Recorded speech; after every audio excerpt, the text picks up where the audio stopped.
You've embarked on quite a cool challenge, hence how we have come to know each other. So 50 marathons in 50 days. Tell us about it.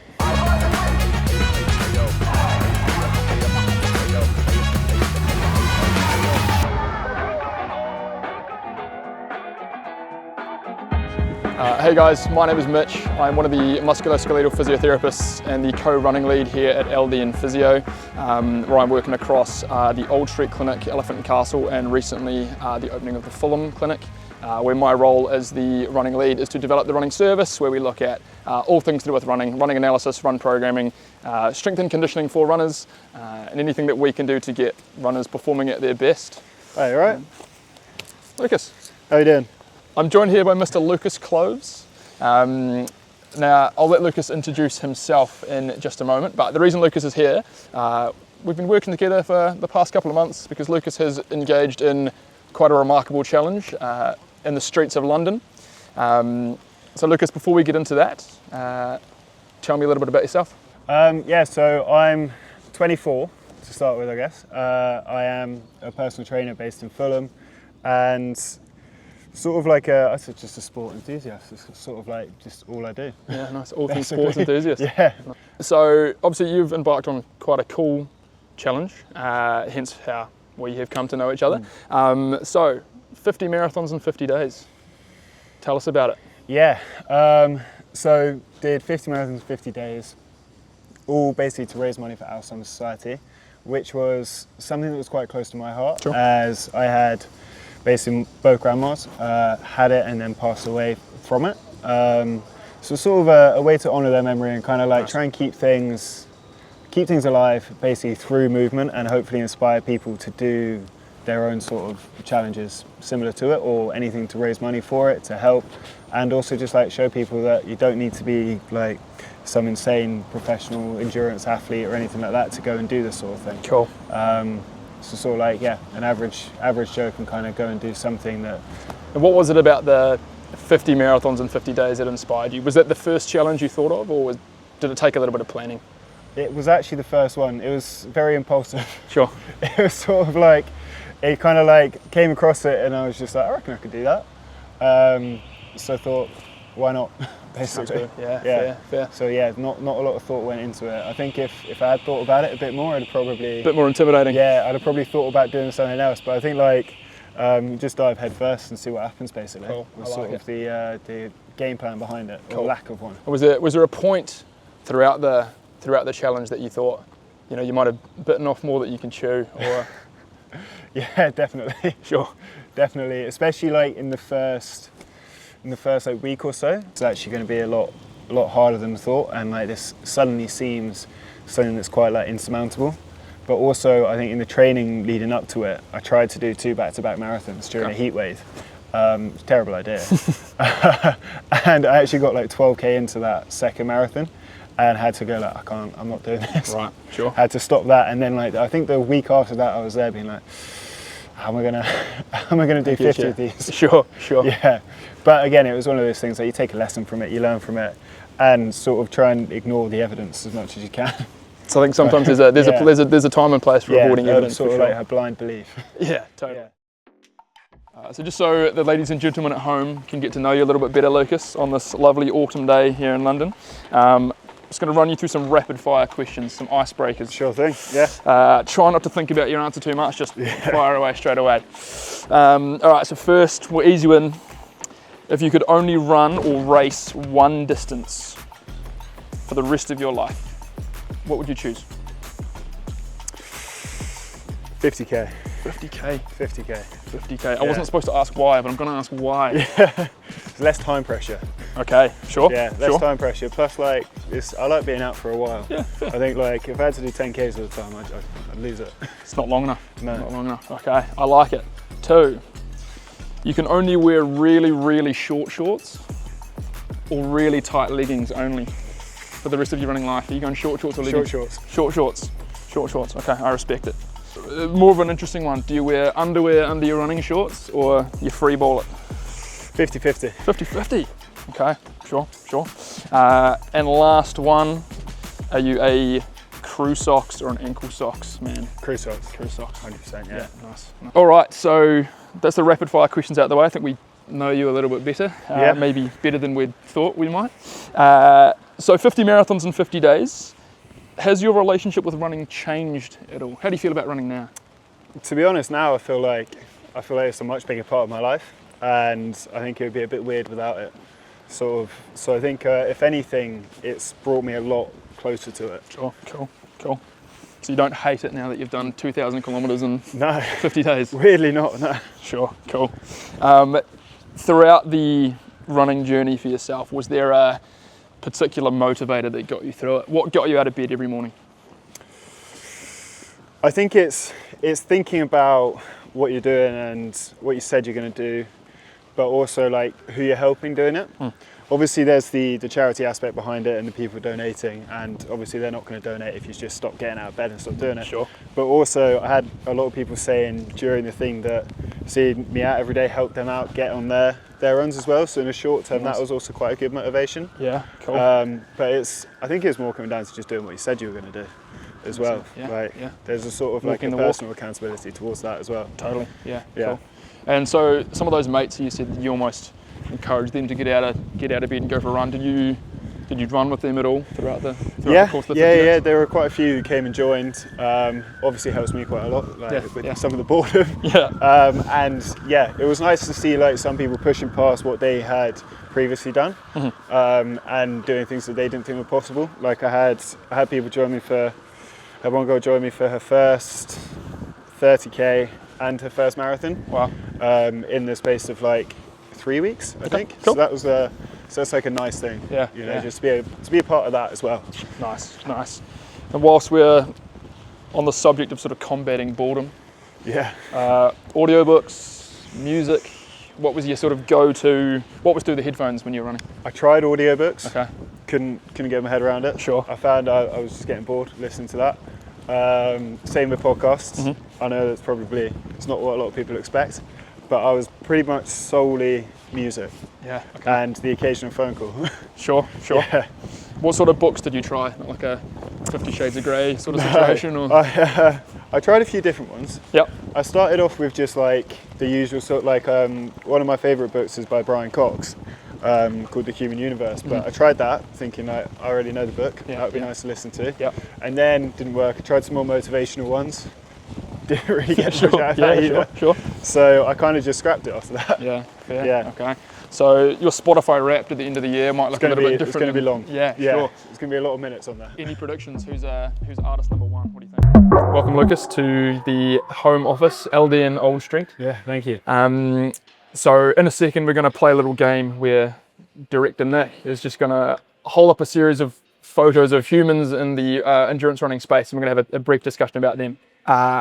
But just before we do, we thought we'd sort of run into a couple of questions about your experience with the running journey. Was there anything that you learned about yourself, about the human body, about resilience that really sort of stuck out? I think like the biggest one, and it is an obvious one that I think everyone talks about, is just how much more you're capable of than you might have thought. And I think like it's obviously a big thing with endurance sports. But it's definitely something I learned. Like you hear about it a lot, but you always kind of question it, don't you? But I think like the easiest way to sort of explain it is about how it all kind of comes in waves. Sure. And it's more just about how long can you hang on while it is a bit like rubbish, and without knowing when that good bit is going to come, but just like with sort of faith that it will come. Sure. I think that's probably one of the bigger things I learned, that it will come and then it will get bad again. Yeah, sure. Comes in waves. Yeah. But it will get good again after that. So it's sort of like not taking the good for granted when it comes. Sure. But also knowing that when it is bad, it is going to get better again. Sure. And just sort of understanding how long you're actually willing to kind of stay there for. Yeah. And see. Yeah. Totally. Yeah. So I mean, really valuable lesson there, I suppose, about the resilience of the mind, I suppose, as well as the body. It's you're feeling sore, things are feeling pretty bleak, but you have the ability to push on. You know that things are going to get better. And if, to a point, you listen to your body, of course, you make sure that you're not overstepping, but, things in the endurance sport space, they can get hard, but as long as you sort of keep pushing, the brain can sometimes... Definitely. I think it's a lot more about the mind, and like the body's going to have issues with something like this anyway. Totally. The body's always going to have issues. Yeah. So I think it is more about what the mind's willing to deal with. Yeah, sure. And how long you're willing to deal with the issues for, and how you can work out like ways to get around it and stuff. Sure. Because that's the other one. Like, you don't just want to be kind of gritting your teeth through the issues. You want to try and find a way to make it easier for yourself. For sure. Yeah, it's not all about just like trying to be as hard as you can and go like, oh, my foot's like hurting, I'm going to keep running, and foot's bleeding and stuff. Like, it's about being smart about it and trying to manage it in the best way you can. For sure. And I suppose that's a nice segue into how our relationship has come to be, I suppose. Obviously, for those of you who hadn't figured it out, I was Lucas's physio throughout the course of this run. So obviously I know a little bit about this, but do you want to just talk a little bit about some of those issues that you've discussed? What sort of happened over the 50 days? Right, where do we start? I think the first one was the Achilles, wasn't it? Yeah. So the Achilles kind of, I think around day 3, or it was really the first. Really early on, yeah. Got very angry. Yeah. To that point where I think it was probably the first like hour or so of the run it was taking to kind of warm up and stuff, and eventually you kind of get into it, but it was one of those things where it was adding on so much time to the run, and becoming such an issue that if it wasn't managed, again, it was going to probably cause something much worse. Sure. And we taped it, didn't we? We did. Yeah, we taped, and we used isometrics and that sort of thing to sort of help it warm up a bit faster. Totally. So then it was like only the first 20 minutes or so that were bad. That's it. So as Lucas sort of describes there, that's a really classic sort of like tendon pattern. We know that tendon injuries, a lot of the time when they are sort of overuse in nature or overload in nature, they have what we call a warm-up effect, as Lucas describes. So in Lucas's case, it was about the first sort of hour or so of the run. His Achilles would feel quite sore, feel quite grumbly, but as it warms up, that pain then subsides. And it's really, really classic. Most tendons will have something like this. And it will come as no shock. The reason Lucas developed an Achilles sort of reactive tendon like this is he was doing quite a lot of running in quite a short period of time, right? Yeah, so it was a sudden increase. Yeah, totally. So we had a massive spike in running. The Achilles obviously then had to try and keep up with all of this new load, and it got a bit grumbly, as we can sort of appreciate. But yeah, totally. So we looked at some taping strategies. We changed the way we were running a little bit, and we included some little warm-up exercises, some isometrics, as you said earlier. Yeah. So the Achilles was something that you were obviously dealing with sort of on and off throughout the course of the it was a pretty constant sort of thing, but again it went up and down sort of, and then there were towards the end it got worse again and things like that. But again, that was like you had like 5 days left to say fine, we're not going to change anything now. That's it. You know, we got this far, doing it this way would probably still work. Yeah. At that point, it was just getting through it. Exactly. Yeah. Cool. And how quickly did you realise that the way forward, you know, with the Achilles pain, we'll get into the knee in a second as well, but with the Achilles in particular, that, you know, if we did the right exercises prior to the run, you know, was it an instantaneous thing? Did you notice from day one? It was pretty much straight away. Sure. That first day I was suddenly like, oh, actually it feels normal again. Yeah, sure. And suddenly I'm like, well, there wasn't really that much issue getting into the run. It took maybe like 20 minutes. Yeah, sure. But I think that was to be expected. I was run walking a lot at the start anyway, because everything was stiff and sore. So it was almost like running was kind of out the question at the start of each day. Yeah. But it was almost like as soon as everything had kind of warmed up, good to go. Yeah. And those definitely made a huge impact towards being able to just run for longer and run earlier on, basically. Yeah, totally. Cool. So I mean, like, without getting too much into the nitty gritty and the science behind how isometrics work, essentially an isometric is a push and a hold where a muscle group or a tendon is under like a steady state load. It's not moving anywhere. So say you're doing a calf raise, you're on a step and you're just holding there nice and steady. The reason this works is that it's almost a way that we can get that tendon nice and warmed up, so it's not such a shock once you get into that run. It's already done something to help reduce that pain. And isometric, they have what we call an analgesic effect. They reduce the amount of pain that you're feeling. This is why they were quite effective for you initially. Was there anything else that you remember that we had to change or how we had to modify just to keep you running? It changed the way I was running, definitely. The technique kind of changed. I had IT bands on the left knee first, and then went over to the right knee. Yeah. But that got to a point where running was almost out of the question. And even walking was one of those things that it was like, just couldn't do it. And you're running for like 500 meters, having to stop and walk for another like 20 minutes or so, and then running again. And and there was a bit of a change in the technique, I think. So it's less, almost like running with straighter legs.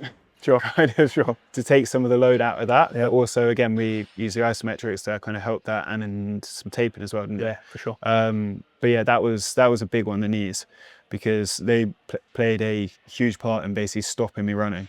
So look, there was one of the injuries that kind of made me question whether it was going to even be possible to get to the end, because you're there like on, I don't know, like day 12 or day 11 or something, being like, I can't even walk. Yeah, yeah. Like, I remember that day well. Yeah. Sort of limping into my clinic room on the Tuesday, the Thursday, whatever it was, and it definitely threw some doubt into our minds, I guess. But again, it sort of proves, like you said before, that resilience. Yeah, and it definitely, again, it's one of those things that eases off and then kind of comes back again and eases off again. That like, for sure.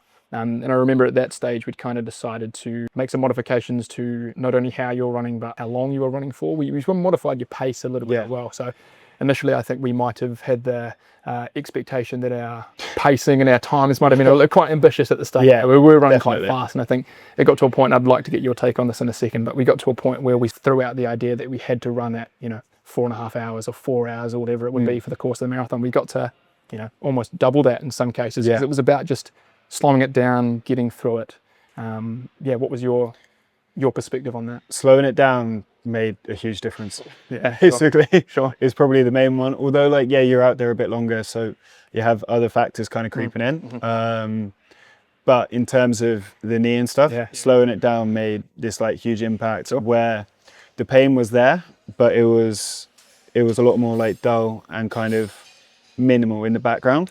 Whereas as soon as you start trying to speed up, it would just suddenly like creep up, and it would be that thing that would like stop you. Whereas when we slowed it down, it was sort of like, it's very bearable, easy to get through. I mean, the demands on the knee, the demands on the Achilles will decrease when our pace drops. So that was a decision that I knew we were going to have to make at some stage, but I think we made it a little bit sooner than I was initially planning. To just to ensure that we would continue on the pace that we were. Nutrition wasn't great. I mean, we avoided things like gels and that sort of stuff just because they're not really sustainable over 50 days and they're pretty miserable. Like they don't taste nice. No. And then, again, for like GI kind of stuff, it's probably not the best. So it was sort of eating anything you could when you could. Some days that did mean going like 2 hours without touching something, and then finding a coffee shop and eating as much as you could in the coffee shop. But a lot of the times I was trying to eat like every 10k, or in some cases it was even like 5Ks. And many things like pastries. I was going to say pastries. Pastries were a big one. I basically toured all the coffee shops, trying them all out. Nice. What's the verdict? Was the best pastry in the southwest? Lockdown Bakehouse by Clapham Common. Clapham Common. Yeah, that one was good. They have like a wide selection. Get a discount code or? No, didn't get anything like that. They're quite slow for a coffee though. Sure. But yeah, they were definitely the best ones. And in terms of, again, like eating before, like I started the runs, probably the first like 15 or so, I would eat a meal before going out. You were starting quite early. Yeah, but then it got to a point of like, I wanted to keep the same start time, but I wanted to wake up a bit later. So I was like, right, I'm gonna just start running and then I'll grab something 3K, 4K in. Just so you don't have that sort of like hour or so before you start. So then I could get like an extra hour's sleep, which obviously for recovery is good. And it's just like also a bit of like mental relief. Sort of like, you're not getting up at like 5 a.m. Instead you're getting up just before 6 and start running at like 7:15. And I found if I ate like 3K, 4K into the run, it wasn't so bad. I wasn't feeling like I was struggling a bit. I'd just have something little that would get me through to that break. But that first like point where I'm like, is that scheduled stop to eat? And then after the runs, nutrition was again anything. I mean, like delivery was a big one. If you go through my delivery history, it was probably huge over the last like 2 months. But it was, again, it's convenience, because you don't want to be like traipsing around Sainsbury's or something trying to get loads of stuff and then coming back and spending like 40 minutes cooking or something when you're already starving. It's sort of like, right, I'll just order this, sit down, relax. I can go through my other like recovery protocols while I'm doing this, and then have that food. And a lot of the time the stuff on delivery is a lot more calorie dense, which is also quite a big factor, because you're just trying to get, again, as much as you can. And to be honest, because you're running the next day, you don't want it to be like a huge volume. So there's like those calorie dense foods that have got like a bit lower volume is pretty good, you know? So that was a big focus. And a lot of the time that meant things like KFC. So I wasn't complaining about that. The runner's diet, the runner's diet. Yeah. The food of champions. Yeah. You've mentioned recovery a couple of times there. So I think sleep is something I'll probably quiz you on in a second. But yeah, recovery wise, did you have any go-tos? Was it something that you tried to do post-run? It was the same meal, whether it's, I don't know, did you ice bath? Did you sauna? What was your recovery? I started off with some like set that I was like, right, I want to do this, I want to do that, and I want to do this. But I found, again, they all kind of just fell away and kind of kept the things that were really necessary. But I started out with, I want to ice bath, I want to sauna in the evening, I want to spend like this long stretching, I want to go in the compression boots, I want to do foam rolling, like trying to do everything. And it just gets to a point you're like, actually, what's really necessary here? What are the sort of like the lowest hanging fruit? Time off the feet, obviously important, and then just sleep. Those were sort of like the biggest factors in terms of my recovery. And again, like I mentioned, the calories, food, like those were pretty much all I focused on after about 2 weeks in. Yeah, for sure. Now, I think that's a really common misconception, I think, with a lot of people, that, you know, your recovery needs to be a really specific modality like an ice bath or like a compression boots. And look, don't get me wrong, there's a time and a place for those things, but eating enough, sleeping, just spending less time on your feet, doing less is probably the best form of it. I mean, I found doing those extra things were taking away from the other stuff. Totally, yeah. So then it's just like, it become a point of diminishing returns with it. So it's not worth going to the gym to go and do the sauna in the evening, when instead I could be just like winding down and getting ready for bed, you know, and then making sure I actually have a good sleep going into the night, sort of thing. Absolutely. The other thing was sort of like a mental aspect to recovery, because again, when I'm doing all the other things, you finish the run and you're thinking about all of that, thinking like, right, I've got to do this, I've got to do that, I've got to do this, and you don't give yourself the opportunity to switch off. Whereas like just going home, sitting on the sofa, putting the TV on, opening Deliveroo, suddenly your mind can kind of like switch off a bit, and you get that sort of that aspect of just like actually just rest, and that sort of can't remember what they call it, but that like rest and relax sort of state kind of kicking in instead of the other one. Yeah, it's called. Yeah, sure. Can't remember now. And Lucas, whilst you were talking, I was listening to what you were saying, but I was also looking down at the shoes, and I can't help but notice that the crisp white Nova Blast are now a little bit dirty after our a tiny bit, after our walk outside. But talk to me about sort of like footwear choices. Are you a running shoe nerd like myself, or it's just if it's comfy it works? I've got a lot of running shoes. There's especially in the lead up to this, going through training, I'm probably buying so many. I got them sent to the gym and stuff, and the people behind the desk would be like, another pair? Like, you serious? But yeah, it was definitely a case of trial and error. And I think really only kind of dialed in on these actually probably about a week in or so. But for me, it's more about just comfort, what works. And yeah, I think obviously there's a lot behind shoes and everything like that, but I try not to think about, overthink it. Try not to get bogged down too much in the details. It's just like I'm finding these like the most comfortable for me. Yeah. So sort of went with that. And yeah, they did a pretty good job. So yeah, I think that's really really key. So what you sort of mentioned about, you know, not overcomplicating things too much. We know the shoe market is really saturated, and I think we tend to overcomplicate, you know, whether it's got pronation control, and this 100%. So for me, generally, I think as a general rule of thumb, if you find the shoe comfortable, that is generally enough. Obviously ensuring that, you know, the shoe works for yourself, and if you are a relatively unstable runner, you know, you want to have shoes that don't exacerbate that issue, but as a whole, if they're comfortable, they're going to work for you. As a general also mentioned stack height as well for us, like because of the Achilles, having that higher stack is just better, and luckily these fell into that category as well. So that was good. But yeah, I think with shoes it's just simple as easy, because you also get like, it would be easy to become like get this decision fatigue, because you plan out the routes and stuff, and then it's like, okay, well, what route do I want to use? What pair of shoes do I want to have? What nutrition do I want to take? All this sort of stuff. So kind of just eliminating that and being like, no, these are the shoes I run in. They're comfortable for me. I don't really care too much about the other stuff. It just makes it a bit easier in your head. Sure.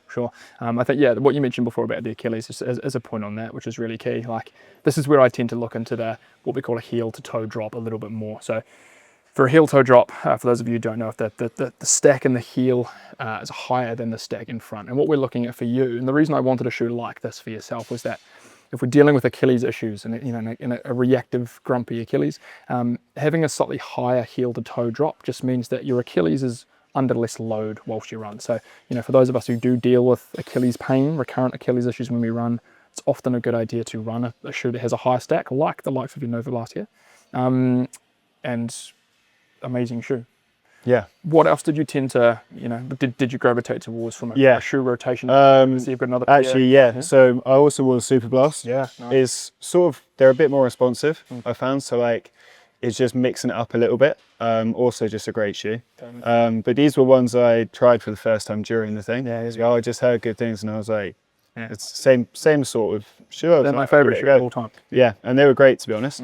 Actually went through a pair of these as well, so I've got 2 pairs of these and 2 pairs of these now. Solid. But yeah, I tried to big Essex, mate. Yeah, I tried to rotate every 3 days. So I had 2 pairs of Nova Blast that I went through. So I wear them for 3 days, switch to the other pair, wear them 3 days, and then on the weekend I gave myself the treat. Nice. Running in Super Something to look forward to. Yeah, because I felt like you can run a little bit faster in that, because again, it is a bit more responsive. Totally. And it just mixes up sort of what the feet are going through, basically. Load variability. This is something that's really key. Like, we know rotating your shoes is really, really important, and this is not an excuse I tell my partner to justify buying new shoes. It is research backed. We know that if you are rotating your shoes, keeps things feeling fresh. The shoes last longer, but also you expose your body to variable load. Your chances of dealing with overuse injuries are slightly lower if it's a slightly different load each time. So different shoes are going to help mitigate our risk a little bit. So Director Nick has just flashed a man's face to us. This man here, Mr. Nedd Brockmann, does that name ring a bell? Yeah, definitely. Sure. I think someone like Nedd Brockmann is he's one of those like leading figures, isn't he, in the sort of industry, and I think definitely a huge inspiration. Cool. I mean, we spoke about it a little bit earlier that he actually did the 50 marathons in 50 days himself, and that might have been where I got the idea. It might have been where I heard about it. But yeah, like again, just one of those guys who's a huge inspiration. And when it comes to injuries and all that sort of stuff, I mean, he's had a fair share. Yeah, he's a case study. He's a case study in himself. Yeah, absolutely. And obviously he did the run across Australia, didn't he? And the 1,000 miles around the track. And he came just short of the world record during just that. Yeah. But yeah, just one of those, a huge personality and a huge sort of figurehead within the industry. Yeah. For sure. Another one also from Australia, Will Goodge. Yeah. Someone you've heard of as well? Yeah, Will Goodge, definitely. More recently than Brockmann, probably. I mean, he's someone who's done a lot of stuff, especially around the UK. Yeah. I mean, he ran the length for the UK. He actually did another marathon. So he did 48 in 30 days, I think. Wow. Which is... I actually didn't know that. Wow. Yeah, that one's he did it in, I think, every county in the UK, something like that. Yep. Marathon in each one, in 30 days as well. He actually finished the last marathon. He ran a sub 3. Wow. I think it was like Brighton Marathon or something like that, which is insane. I did 47 marathons. Yeah. I didn't attempt to do that on the last one. I went for sub 4 and missed. So you could sub 4. I stopped for a pint. So that's what I missed. But yeah, and then also just broke the record for that run across Australia. Yeah, which is mental. Yeah. But again, another injury is probably quite a lot. But I think a very different approach to dealing with them. I think with Will Goodge, he's a lot more like don't mention it, don't talk about it, it doesn't exist sort of thing. Whereas, I think sometimes it needs to be addressed, but obviously it's sort of like everyone has their own way of dealing with it, and it kind of shows that like for some people it's like just ignore it, pretend it's not real, and kind of try and push on through that, which I have to say definitely did on some of those runs. On others it's like just calling it out a bit and saying like that hurts, but so what. On the days you were limping in, it was a little hard to hide those ones, but no, I get you. Yeah, so I mean, Nedd Brockmann himself, I suppose, is definitely a sort of figurehead for obviously endurance running, crazy events like this, but also just resilience, pushing through injuries. Like in his most recent challenge, which was the 1,000 miles across, just around a running track. He had lost all ability to dorsiflex his ankle to sort of raise the toes up. And we know this is a fundamental movement that you need to be able to do in order to walk, in order to run, otherwise you trip over, right? So his physio was really, really busy throughout the course of that challenge, and actually taped his foot up, so he didn't have to rely on his musculature to lift his toes. It was starting to fall on. Yeah, no, you were a little bit more straightforward than that, which was good. It was just those isometrics, a little bit of taping, and then what can we do to slow down your pace? I was running 100 miles a day. No, true. But you were running 52 kilometers 50 days, which is, again, incredibly impressive. And final, man, is sort of closer to home, I suppose, here. The hardest geezer. Yeah, Russ Cook. Me? No, Mr. Russ Cook. Massive celebrity here. Yeah, huge. Another, just seems like a top lad, to be fair. 100%. Yeah, and run across Africa is, again, just insane. Yeah. As well, it's the duration of it. Yeah. And I mean, I wasn't following it from the very start. I think I joined about halfway through. It's one of those things, again, a testament to what the body can kind of put up with. The fact that, I mean, the guy's running every day for over a year or something like that, and his body didn't completely shut down. Yeah. Probably came quite close. Came Yeah. came close, but yeah, didn't completely just stop working. Yeah, again, a lesson in resilience, I guess. Yeah. Yeah, for sure. Did almost meet Russ Cook, not quite. Almost. Came close to trying to get him into one of the marathons. I turned up at Battersea Track, and I think he'd probably just been filming some sort of thing there. There was a huge crew of people there, and I turned up. As I've walked in, I've seen him over there in the corner, and I was like, oh, I'm going to go say hi. Hobbled over.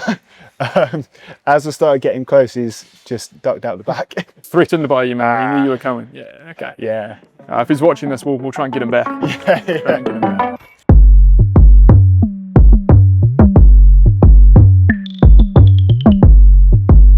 So to manage Lucas's Achilles, we wanted to go over something that was going to help with that warm-up effect that I spoke about earlier. So we looked to do something that's called an isometric. Now, as I alluded to before, an isometric is a push and a hold. Now, in a gym setting, really heavy isometrics are a really, really good option for increasing tendon capacity and tendon adaptation. But for Lucas here, as we were going just before he was to go running, no equipment is really, really key. So these are something that you can do at home just before you go out for a run, something you can do in the park, by your car.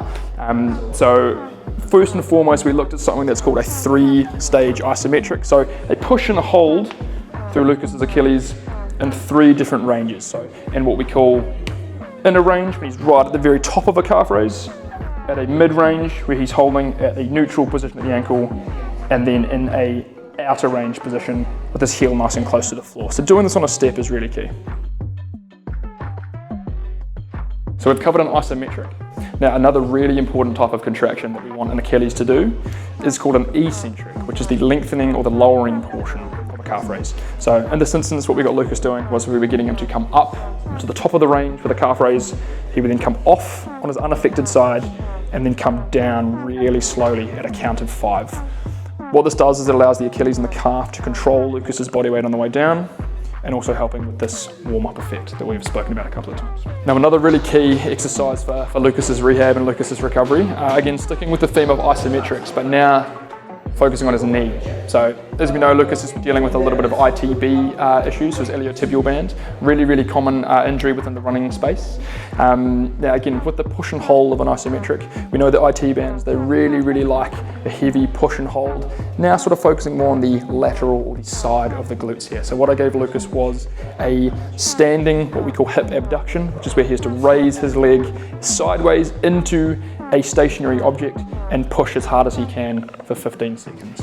Now this was a good option for Lucas because he had run 50 marathons in 50 days, so the rest of his body was quite sore, so I tried to make it as low load for everything else as possible.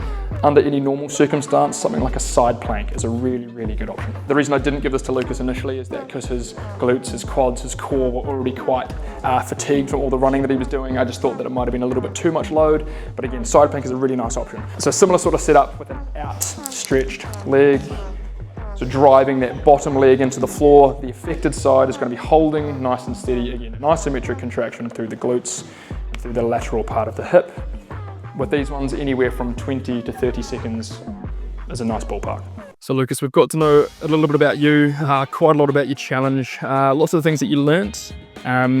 Just as a wrap up, is there anything that you might have done differently if you were given the opportunity again to embark on a challenge like this? What would I have done differently? I haven't even thought about that, to be honest. I think asking the tough questions. Yeah, I'm not sure, to be honest. I think everything sort of went about as good as it could. Fantastic. There's definitely, I mean, there are lessons in there, but I think for a first attempt at something like this, pretty happy with how everything went. Absolutely. So I'll take it. Yeah, for sure. Okay, and like we hear about these other guys we spoke about before, you know, Russ, Cloves, Goodge, Nedd, Brockmann, these guys who do a crazy challenge like yourself. There's always the next thing. So what's next for Lucas? Is there anything bigger, better? Yeah, I think so. Yeah, so gonna try my hand at a backyard ultra, Sure. which is a sort of last man standing sort of thing. So that's coming up fairly soon. Enough time to recover, sort of, and then get into it. And then there's actually, something completely new. Well, I say completely new, it's still running. Sure. Coming up just like a couple months after that. So going out to America for this a 300-mile race. Wow. Which is all in one sort of go. So a lot of them are like, it'd be like 250k over 5 days or something. It was just 300 miles in one. Continuous. Yeah. It's a lot of running, right? Yeah, we'll see how that one goes. But but exciting things coming up. That's sounds good. Well, Lucas, thank you so much for coming in, mate. Thanks for having me. All the best for the future, and we'll see you at the following clinic.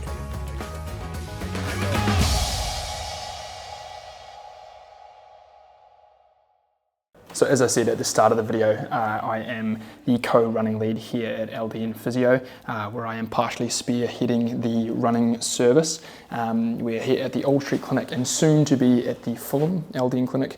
We will be running comprehensive running analysis services, which includes strength assessments where we can analyse and assess any potential imbalances that may impact on performance and injury risk, as well as a sensor-based running analysis and video analysis where we look at your running form, we look at your gait, and we determine whether we need to make any adjustments to the way that you run. In conjunction with this, we can look at run programming and answer any questions that you may have about running as a whole.